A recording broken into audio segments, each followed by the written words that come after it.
गरीब बहू का जादुई घास का एसी।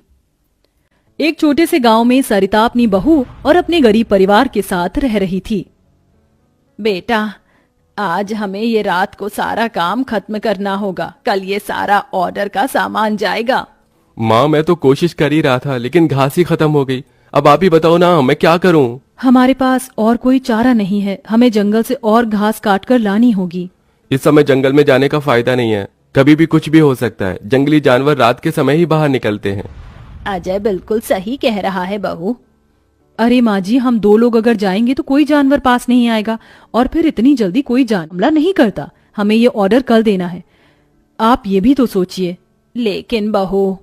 माँ जी, आप चिंता मत कीजिए, कुछ नहीं होगा। बस आप बच्चों के पास ही रहना और उनका ख्याल रखना। अगर ये ऑर्डर नहीं गया तो बच्चों के लिए हम गर्मी से बचने के लिए कूलर भी नहीं खरीद पाएंगे। सरिता की बहू भाविका और उसका बेटा, वो तीनों घास से पंखे कूलर बनाने का काम किया करते थे, इसलिए घास की जरूरत पड़ती थी। वह आधी रात के समय जंगल में जाते हैं। भाविका, जरा से भी हलचल हुई तो मुझे बता देना, कभी भी कुछ भी हो सकता है। ठीक है जी, मैं आपको बता दूंगी। अजय और भाविका दोनों ही जंगल में घास काट रहे होते हैं, तब उन्हें झाड़ियों से आवाज आने लगती है। क्या तुमने भी वहां से कोई आवाज सुनी है? हाँ जी, मैंने भी सुनी है। मैंने तुम्हें कहा था ना, इस समय आना ठीक नहीं है। चलो देखते हैं उधर क्या है। भाविका और अजय झाड़ियों के पास जैसे ही जाते हैं, उन झाड़ियों के पीछे से एक आदमखोर भेड़िया निकलता है। भाविका, भागो यहाँ से, यहाँ पर तो बहुत खतरनाक भेड़िया है। अजय और भाविका दोनों अपनी जान बचाकर भागने लगते हैं। अजय, अब हम लोग क्या करें? कहीं भेड़िए ने हमें खा लिया तो? रुकना मत, बस भागती जाओ। भागते भागते वो दोनों जंगल से किसी तरह बाहर निकल आते हैं और भेड़िया उनका पीछा छोड़ देता है। जान बची तो लाखों पाए, लौट के बुद्धू घर को आए। रास्ते में चलते हुए आधी रात के समय उन्हें गांव के एक कूड़े के ढेर के पास एसी पड़ा हुआ नजर आता है। अरे देखो जी, यहाँ पर एसी पड़ा है। अरे पता नहीं किसका होगा, चलो यहाँ से चलते हैं। मुझे लगता है किसी ने ऐसे ही डाल दिया होगा। मैं तो कहती हूँ इसे लेकर चलते हैं। भाविका अजय को एसी ले जाने के लिए मना लेती है, जिसके बाद वो दोनों उस एसी को घर ले आते हैं। तुम दोनों तो घास लेने गए थे, ये क्या लेकर आ गए हो? ये हमें रास्ते में पड़ा मिला। जब हम कूलर पंखे बना लेते हैं तो एसी भी बना सकते हैं। इस खराब एसी को छोड़ो और ये बताओ, क्या तुम घास लेकर आई हो? सरिता के ये बोलने के बाद जंगल की दुर्घटना के बारे में दोनों बताते हैं, जिसे सुनकर सरिता हैरान रह जाती है। अच्छा, इसका मतलब बहुत बड़ी मुसीबत से बचकर आए हो तुम दोनों, और साथ में ये कचरा उठाकर ले। वह तीनों बहुत ज्यादा परेशान हो जाते हैं। कल का ऑर्डर पूरा करने के बाद उन्हें कुछ पैसे मिल जाते, लेकिन घास न होने की वजह से उनका ऑर्डर पूरा नहीं हो पाता और वह ऑर्डर कैंसिल हो जाता है। एक दिन उनके टूटे फूटे घर के अंदर धूप की किरणें आने लगती हैं, जिससे बहुत ज्यादा गर्मी हो जाती है। हे भगवान, कितनी गर्मी लग रही है, घर में पंखा भी नहीं चल रहा है। मुझे भी बहुत गर्मी लग रही है। पिताजी, हमें बहुत गर्मी लग रही है। हमारे घर में एक पंखा भी ठीक से नहीं चलता। बेटा, थोड़ा सा सब्र रखो, कुछ दिनों में मेरे पैसे मुझे मिल जाएंगे तो मैं घर के अंदर एक अच्छा सा पंखा लगवा दूंगा। हमारा वो ऑर्डर तो कैंसिल हो गया, लेकिन सुबह में घास ले आई थी मैं। चलिए गांव वालों के कूलर और पंखे में घास लगा देते हैं, उससे कुछ तो पैसे आएंगे। हाँ, तुमने सही कहा। भाविका और अजय दोनों मिलकर पुराने कूलरों के अंदर घास लगा रहे होते हैं और यहाँ घर में राजू दिशा गर्मी से परेशान हो रहे होते हैं। काश कि हमारे घर में भी कोई एसी होता। तभी दिशा की नजर उसके पिता के लाए हुए एसी के ऊपर पड़ती है। अरे राजू, जरा इसे देखो, लगता है पिताजी हमारे लिए एसी लेकर आए हैं, पर उन्होंने ये एसी अभी तक क्यों नहीं लगाया? क्योंकि ये एसी खराब है, बस इसीलिए। कल रात तुम्हारे माता पिता को ये कूड़े करकट में मिला था। ये सुनने के बाद राजू इस बात से तो खुश होता है कि उसके पिताजी पुराना ही सही, कम से कम एक एसी तो घर पर लेकर आए। कुछ देर बाद वह अपने दोस्तों के पास खेलने चला जाता है। ढोलू, कहाँ हो तुम? चलो खेलते हैं। आज मैं नहीं आ सकता, बहुत गर्मी है और इतनी गर्मी में मेरा मन नहीं कर रहा है आने का, क्योंकि मेरे घर के अंदर एसी लगा हुआ है। मैं उसकी ठंडी हवा में ही बैठना चाहता हूँ। क्या कहा? तुम्हारे घर के अंदर भी एसी है? हाँ, और हमारा एसी बहुत अच्छा चलता है, बहुत ठंडा कर देता है घर को।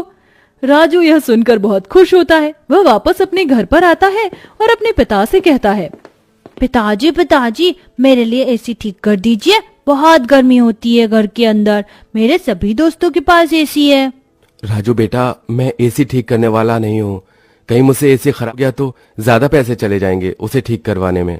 अरे पिताजी आप तो एक्सपर्ट हो, आपको तो सब कुछ आता है, आप एसी को भी ठीक कर दोगे मुझे पता है। राजू के कहने पर अजय एसी को ठीक करने की कोशिश करता है। अजय को लगता है कि उसके ठीक करने पर एसी ठीक हो गया होगा, लेकिन एसी ऑन होते ही उसके अंदर से धुआं निकलने लगता है। ये क्या हो गया, लगता है ये एसी खराब है, फेंक दो इस एसी को।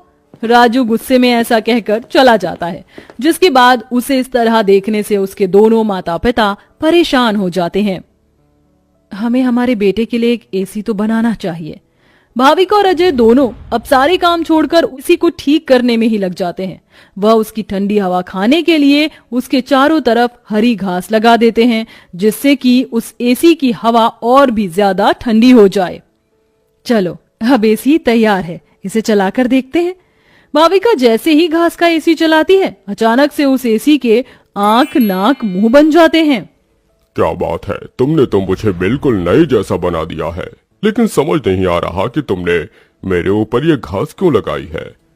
एसी को बात करते हुए देख वो सभी डर जाते हैं।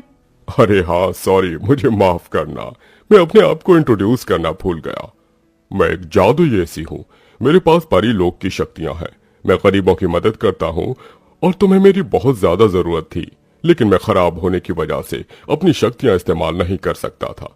तुमने मुझे ठीक कर दिया, उसके लिए तुम्हारा बहुत बहुत शुक्रिया। माँ पिताजी देखो ये एसी तो बात भी करता है। हाँ तुमने बिल्कुल सही कहा, ये तो कोई जादुई एसी है। तुमने बिल्कुल सही कहा, मैं हूँ एक जादुई एसी, बल्कि अब मैं हूँ एक घास का जादुई एसी और मुझे तुमने बनाया है। ये घास का जादुई एसी चलता भी है या फिर बस बातें ही करता है? तभी जादुई एसी के अंदर से ठंडी ठंडी हवाओं के साथ घास के बने हुए एसी निकलने लगते हैं। अरे वाह, इसकी ठंडी हवाओं के साथ इसके अंदर से तो घास के बने एसी भी निकल रहे हैं। यही तो मेरा जादुई कमाल है, मेरी ठंडी हवाओं के साथ तुम्हें घास का एसी भी मिलेंगे। ये तो सोने पर सुहागा हो गया। ऐसा जादुई एसी मैंने कभी नहीं देखा। अब उनके पास इतने सारे घास के एसी हो गए थे जिन्हें वह देखकर सोच में पड़ जाते हैं। आजकल बाजार में एसी बहुत महंगा मिलता है, हम घास के बने हुए सस्ते एसी बेचकर पैसे कमा सकते हैं। सही कहा माँ आपने, पर क्या लोग घास के बने एसी खरीदना चाहेंगे? सरिता यह सुनकर थोड़ी देर चुप हो जाती है। हमें पहले एसी बेचकर देखना चाहिए। इस तरह भाविका और अजय दोनों मिल बाजार में घास के बने एसी बेचने के लिए चले जाते हैं, जहां घास के बने एसी देखकर सभी लोग हैरान रह जाते हैं। एसी तो बहुत देखे, लेकिन ऐसा एसी नहीं देखा, ये तो बहुत अलग है। घास से बने एसी मैं भी खरीदना चाहूंगी। कितने का है एक? ज्यादा नहीं, मात्र 1000 रुपए का है।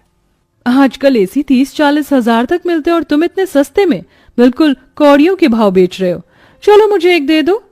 कोमोलिका के खरीदने के बाद वहां और भी लोग उन दोनों से एसी खरीदते हैं। इसी के चलते उनकी अच्छी खासी बिक्री हो जाती है और सारे एसी बिक जाते हैं।